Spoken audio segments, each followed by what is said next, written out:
mempersilahkan kepada ketua kelas Lisma pimpin dulu tamannya untuk berdoa. Nah, Sebelum kita belajar, mari kita berdoa bersama. Berdoa dimulai. Selesai. oke. Ibu akan mengecek kehadiran kalian dulu. Siapa yang tidak hadir? Ayo semua. Hadir semua. Alhamdulillah hadir semua. Semuanya sehat walafiat. Nah, ice breaking dulu ya. Ibu bilang botak, senang kan banyak ya. Ketika ibu bilang batik, pegang batiknya. Dan ketika ibu bilang batuk, belumnya. Oke, kita mulai ya ice breakingnya. Botak, botak, botak, batik, botak, batuk, batuk, batuk. Mau bilang ada kesalahan? Kamu belum konsentrasi ya? Ya, Bu. Iya. Kita ulangi satu kali lagi ya. Batuk, batuk, botak, botak, batik, batuk. Oke, kita ulang konsentrasi. Nah, sebelum kita mulai pelajaran, ibu mau tahu dulu, mau tanya materi yang sebelumnya. Masih ingat tentang bangun ruang sisi datar? Masih ya, masih. Coba sebutkan contoh bangun ruang sisi datar. Kubus. Oke, kubus. Apa lagi? Balok. Apa lagi? Prisma Iya. dan sebagainya. Kira-kira benda-benda atau yang ada di sekitar kalian itu contohnya apa? Bangun ruang sisi datar tersebut bisa disebutkan? Ada yang bisa menyebutkan? Oke, akuarium. Jadi akuarium itu ada apanya? Ada panjangnya, ada lebarnya, ada tingginya dan ada Ruangnya. iya. Tepuk tangan untuk Umi.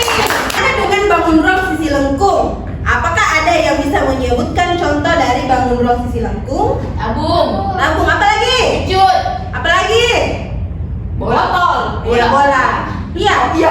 Tadi Umi menyebutkan salah satu bentuk bangun ruang sisi lengkung yaitu tabung. Coba sebutkan benda di sekitar kalian yang berbentuk tabung. Apa? Botol. Oke, betul. Apa lagi? Itu Bu. Apa? Kaleng. Itu Bu, masker. Iya, masker ini produk. Pasti juga ada yang bertanya, apa lagi gunanya itu Bu? Los permukaan tabung dipelajari. Nah, biasa kan kalian di rumah punya celengan tidak? Ya. Jadi ketika misalkan kalian beli celengan di penjual itu kan ini terlalu polos. Nah, biasanya kita kan mau cantik-cantik, bisa dibungkus dengan kain flanel. Nah, untuk membungkus celengan itu dengan kain flanel, kita bisa menggunakan rumus dari luas permukaan tabung tersebut. Jadi kalian nanti bisa ukur berapa diameter dari celengan itu, terus berapa panjangnya persegi panjangnya dari celengan tersebut, supaya kalian pada saat memasang kain flanel itu kayaknya tidak lebih dan tidak kurang, karena kita sudah menerapkan luas permukaan tabung. Nah, contoh kedua itu ketika misalkan si pengusaha panci di Jawa itu kan pancinya orang biasa begini, kalau kita ada lagi telinganya atau biasa panci tapi kalau di Jawa contohnya itu penjual bakso, biasanya kan dia begini ya. Nah, untuk membuat panci si penjual bakso ini biasanya kan dia butuh aluminium. Nah, untuk aluminium yang dipakai itu pasti membutuhkan rumus dari luas permukaan tabung tersebut, karena dia harus tahu bahwa berapa aluminium yang harus saya pakai sehingga panci dan bakso ini bisa jadi seperti itu. Paham semuanya? Jadi nanti kita akan belajar tentang definisi tabung, jaring-jaring tabung, dan luas permukaan tabung. Jadi nanti Ibu akan bagi kalian untuk beberapa kelompok. Jadi di depan sudah ada visual, auditori, dan kinestetik. Ini Ibu dapat dari pemetaan hasil tes kalian minggu lalu. Dan ternyata sudah ada hasilnya. Inilah jadi nanti ini akan berubah kelompoknya ya. Ini kan kalian belum tahu siapa yang auditori, ini cuma Ibu kasih dulu penamaan untuk setiap kelompok. Jadi sebentar Ibu akan bagi sesuai dengan pemetaan yang Ibu dapat. Penilaian Ibu hari ini ada 3, yaitu penilaian keterampilan dan sikap ya. Untuk sikap nanti Ibu akan nilai kerjasama dan kedisiplinannya saat melakukan proses pembelajaran. Dan untuk pengetahuannya nanti ada tes di akhir ya. Terus untuk keterampilan Ibu akan lihat ketika nanti menyelesaikan LKPD yang Ibu sesuaikan dengan gaya belajar kalian masing-masing. Paham? Mengumumkan gaya belajar kalian masing-masing. Ani Syahri ternyata dia visual. Coba Ani Syahri pindah di visual. Lisma ternyata dia kinestetik. Jadi tetap tempatnya ya, Lisma. Terus Umi Kalsum dia auditori, tetap di tempatnya. Iya, Bu. Umur Khairi pindah di kinestetik. Terus Sri Haryanti pindah ke auditori. Dan untuk Hani pindah ke tetap di visual. Ya, paham? Silakan dulu tempatnya masing-masing sesuai dengan pemetaannya yang disebutkan. Untuk kelompok auditori dan kinestetik dapat mengakses video yang Ibu share di grup auditori dan kinestetik. Nah, untuk visual silakan buka bukunya. Nah, untuk yang kinestesi apa misalnya Bu? Kita kinestesi buka link yang Ibu kirimkan di grup. Ya, auditori juga nonton.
Tabung itu terdiri dari 2 alas dan 2 alas yang berbentuk lingkaran, satu di atas satu di bawah, dan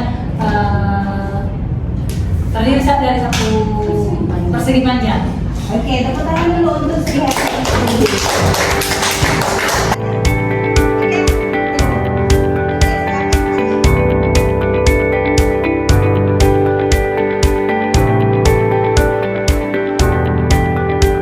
Jadi anak-anakku tadi sudah melihat, ada yang lihat video, ada yang ke ruang galeri.